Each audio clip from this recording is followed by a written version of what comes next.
नमस्कार साथियों, सृष्टि क्लासेस के ऑनलाइन सेगमेंट पर मैं नितिन शर्मा आप सब लोगों का एक बार फिर से हार्दिक स्वागत करता हूं। और दोस्तों, आज आप और हम मिलकर हमारे देश विरोधी ताकतों में से कोई एक ताकत, जिसका नाम डी कंपनी के मालिक यानी कि दाऊद इब्राहिम की मौत की खबर के बारे में जो सोशल मीडिया पर इतनी सारी चर्चाएं चल रही है, उसके बारे में जिक्र करने वाले हैं। साथ ही साथ हम जानेंगे कि पाकिस्तान में इंटरनेट बैन क्यों कर दिया गया, या फिर पाकिस्तान में अगर इंटरनेट बैन हुआ है तो उसकी घटना का संबंध इमरान खान के साथ क्यों है और क्यों है दाऊद इब्राहिम के साथ। और फिर इसके बाद हम बात करेंगे कि आखिरकार पाकिस्तान मीडिया इसके बारे में क्या कहता है, और इस घटना के साथ साथ हम दाऊद इब्राहिम की थोड़ी सी कुंडली भी जान लेंगे, ताकि आपको इस बारे में थोड़ा सा करंट अफेयर का नॉलेज हो जाए। मेरी आपसे एक गुजारिश रहेगी, अगर आपने हमारा अभी तक चैनल को सब्सक्राइब नहीं किया है, आप सृष्टि परिवार का हिस्सा नहीं बने हैं, तो आप हमारा सृष्टि परिवार का हिस्सा लाल वाला बटन दबाकर बन जाइएगा। दोस्तों, अब हम सेशन शुरू करते हैं, तब तक आप इसको शेयर भी कर दीजिएगा। आज का जो हमारा सेशन है वो इसी बात पर रहेगा क्या कि साहब, क्या मारा गया दाऊद इब्राहिम? सच में मारा गया? इसको जहर किसने दे दिया? आखिरकार इसकी पूरी कहानी क्या है और कौन है आखिरकार ये दाऊद इब्राहिम जिसको आप देख रहे हो? इसकी 5 फुट 4 इंच की हाइट का आदमी कितना कुछ कर सकता है, इसकी ताकत का अंदाजा आप आगे आगे लगाओगे कि आखिरकार ये देश विरोधी ताकतें कैसे काम करती है। दोस्तों, आप लोगों ने इस तरह से बहुत सारे ऐसे न्यूज जो ऑनलाइन एजेंसीज होती है या फिर न्यूज खबर देने वाली वेबसाइट होती है, उन पर आपने देखा होगा मुंबई हमले के मास्टरमाइंड दाऊद इब्राहिम को दिया गया जहर, अस्पताल में भर्ती। दाऊद इब्राहिम कराची के अस्पताल में भर्ती। इसके बाद आपने देखा होगा दाऊद इब्राहिम पॉइंट है ना, क्या दाऊद मारा गया? पाकिस्तान में संबंधी मियांदाद नजरबंद थे, ये भी एक खबर है। इसके साथ साथ आपने इंडिया टुडे को भी देखा होगा, टाइम्स नाउ को भी देखा होगा। सब लोग कह रहे हैं कि भाई साहब इसको जहर दे दिया गया। कैसे पॉसिबल हो सकता है? कहते हैं कि दाऊद इब्राहिम तक पहुंचने से पहले कम से कम 100 से 150 आदमियों को क्रॉस करना पड़ता है, और उसके खाने में जहर कैसे चला गया। परंतु अब कहा जा रहा है कि कुछ अज्ञात लोगों के द्वारा ये जहर जो है अज्ञात आदमी के द्वारा दे दिया गया। हालांकि इस श्रीमान अज्ञात महाशय का अभी तक आज तक नहीं पता चला, क्योंकि पिछले दिनों से आप लोग देख रहे होंगे सोशल मीडिया पर कुछ लोगों का यह भी कहना है कि ये जो श्री अज्ञात जी महाराज हैं या श्री अज्ञात जी जो है, ये सच में वैसे इनकी बहुत तगड़ी इज्जत करनी चाहिए, इनका सम्मान के साथ नाम लेना चाहिए, क्योंकि ये जो श्री अज्ञात जी महाराज हैं, ये पिछले दिनों जितनी भी भारत की देश विरोधी ताकतें काम कर रही थी उनमें खलबली मचाए हुए हैं। हर 5-7 दिन बाद में एक आध निपट रहा है, चाहे वो कनाडा में बैठा हो या वो पाकिस्तान में बैठा हो। पाकिस्तान में तो आजकल लड़ी सी लग गई है। आप लोग देखोगे भाई साहब, जैसे पटाखों की लड़ी बजती होती है, एक गया फिर सारे जा रहे हैं, वैसे इनके पटाखे से बजते जा रहे हैं। हालांकि ये अज्ञात जो है ये किस तरह के लोग हैं और कहां से आते हैं पता नहीं है। लोगों ने तो इनका नाम जो है ट्विटर पर जब जाके देखोगे तो आपको पता चलेगा कि मोदी जी और अजीत डोभाल के साथ इनको देखा जा रहा है कि ये अज्ञात लोग, ये मोदी 2.0 के नाम से भी कुछ लोगों ने यहाँ पे कर रखे हैं ट्वीट। जब आप ट्वीट में देखोगे तो यही पाओगे। हालांकि हम इस बात का दावा नहीं करते हैं, हम तो हमारे सेशन को आगे बढ़ाते हैं, फिर हम देखते हैं आखिरकार है क्या। मुंबई हमले के मास्टरमाइंड दाऊद इब्राहिम को दिया गया जहर, अस्पताल में भर्ती, सोशल मीडिया का ऐसा दावा है। ये दावा यहां पे भी है, बिजनेस टुडे में, द इकोनॉमिक्स टाइम्स में भी है, और आप इसमें एबीपी लाइव में तो देख ही रहे हैं। आखिरकार ये जो है कहानी क्या है, इसके बारे में थोड़ी सी हम चर्चा बतिया ही लेते हैं। देखो सुनो, इब्राहिम जो दाऊद इब्राहिम को जहर दिए जाने की खबर सोशल मीडिया पर कल से बहुत तगड़ी वायरल हो रही है। उन्हें एक कराची के अस्पताल, कराची में जहर दिया गया, और पाकिस्तान सोशल मीडिया पर वायरल हो रही रिपोर्ट्स के मुताबिक हालत बहुत ज्यादा गंभीर है, उसे अस्पताल में भर्ती करवाया गया है।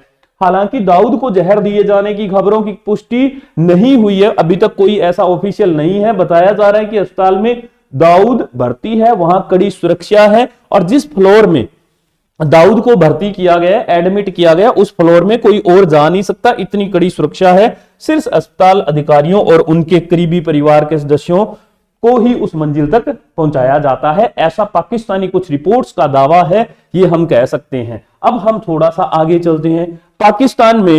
पाकिस्तान में इंटरनेट डाउन, पाकिस्तान में क्या हो गया है? इंटरनेट डाउन हो चुका है। इसकी क्या वजह है? और इसका इमरान खान, जो इसके पाकिस्तान के भूतपूर्व प्रधानमंत्री इमरान खान जो हैं, इनके साथ इस चीज को क्यों देखा जा रहा है? जहर देने की खबर के बाद देश में हलचल तेज हो गई है। पाकिस्तान में इंटरनेट सर्वर डाउन की खबर आ रही है। देश के कई बड़े शहर लाहौर, कराची, इस्लामाबाद में भी सर्वर डाउन है। इसके अलावा देखो क्या कह रहे हैं, एक्स का मतलब ट्विटर की बात कर रहे हैं, फेसबुक इंस्टाग्राम भी नहीं चल रहे हैं। रात 8 बजे के बाद से इंटरनेट की स्पीड जो है वो बहुत ज्यादा स्लो हो चुकी है, ऐसा ये जो है ये खबरों का कहना है, रिपोर्ट्स का दावा है। फिर इसका जो संबंध है वो और कैसे हो सकता है, देखो पाकिस्तान की एक पत्रकार है, मैं आपको पहले उसके बारे में बता देता हूं कि इमरान खान के साथ इस घटना का जिक्र कैसे हुआ जा रहा है। आप लोग देखोगे कि इमरान खान जो है, even scared of Imran Khan, AI Pakistan netizens react on internet slow down during PTI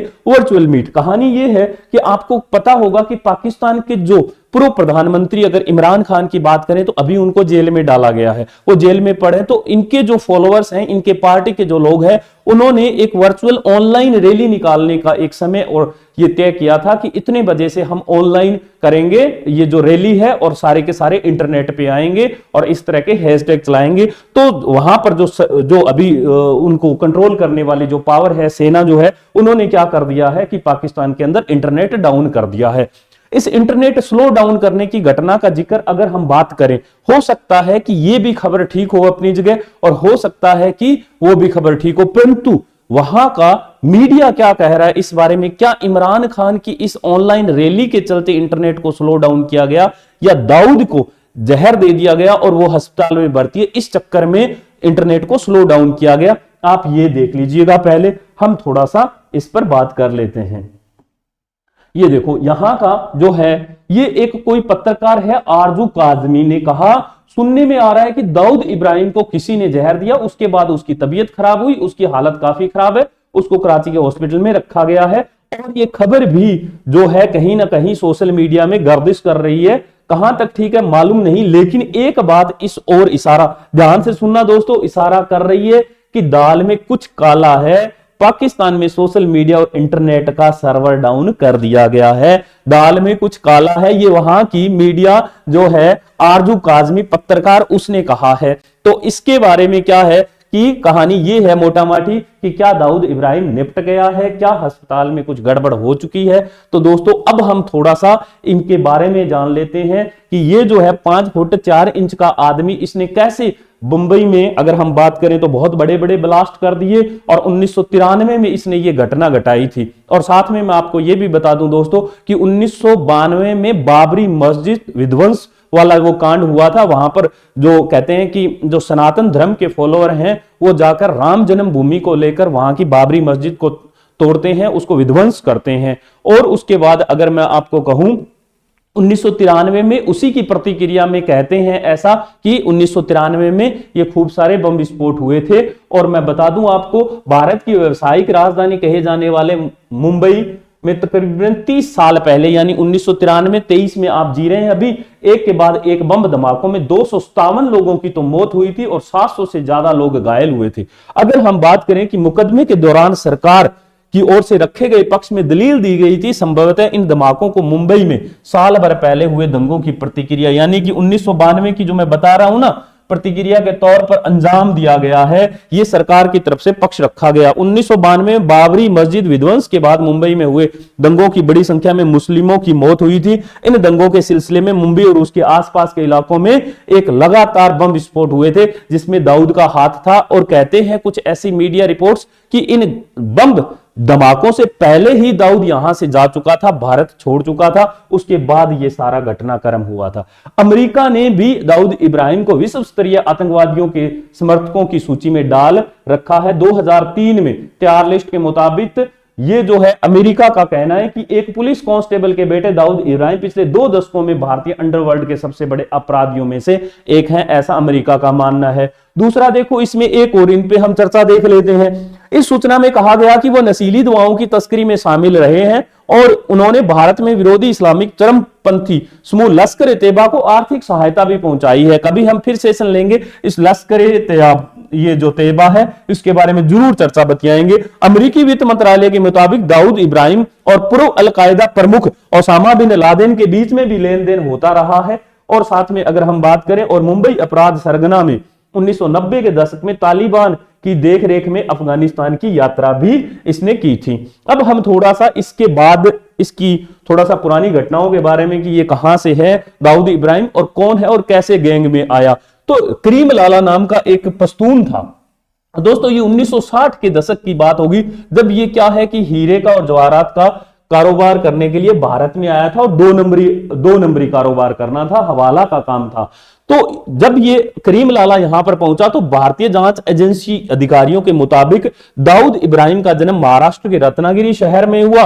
भारतीय जांच एजेंसी सीबीआई का कहना है कि 5 फुट 4 इंच के अपराध सरगना के बाईं भौं पर तिल है और वो फिरौती, जालसाजी और धोखाधड़ी के अपराधों में भी शामिल रहा है। हालांकि उनकी शुरुआती जीवन के बारे में बहुत कुछ मालूम नहीं है, लेकिन पुलिस के मुताबिक दाऊद इब्राहिम ने स्कूल स्तर तक ही पढ़ाई की। अब ये आदमी जो देख रहे हैं, इस आदमी का नाम है करीम लाला। ये करीम लाला का एक मैं आर्टिकल पढ़ रहा था, दैनिक भास्कर में बताया गया था कि करीम लाला ने मुंबई के बाजार में दाऊद इब्राहिम को ठीक ढंग से पीटा भी था, क्योंकि इनका भी काम था। शुरुआत इसी से की थी दाऊद इब्राहिम ने, परंतु धीरे धीरे वो बॉलीवुड में भी हाथ मारने लगा और जो जुए सट्टे के जो काम होते हैं, हवाला के काम होते हैं, उसमें उसने अपना हाथ बड़ा कर लिया था। और ये जो है करीम लाला, इसको परेशान होना शुरू हो गया करीम लाला की भैया इसका बिजनेस भी तो डाउन जा रहा था फिर, तो इसने उसको शायद पीटा हो इस बात पे। अब सुनो दोस्तों, क्या है, अपराध के जीवन के प्रारंभिक दिनों में वो मुंबई के अंडरवर्ल्ड डॉन करीम लाला के गैंग के लिए काम करता था। 1980 के दशक में उनका नाम मुंबई के अपराध जगत में बहुत तेजी से उभरा और कहा जाता है कि फिल्म जगत में ये बात सुनने वाली है, से लेकर सट्टे और शेयर बाजार तक उसकी पहुंच हो गई थी। उसने तगड़ा हाथ मारा और वो बड़ा होता गया।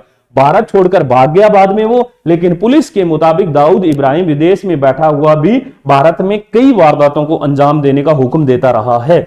आज तक ऐसा वो करता है, आपको पता होगा, वो अपने थोड़े थोड़े टाइम बाद में उसका नाम सुना होगा, कुछ कुछ समय बाद में उसका नाम भी सामने आया था।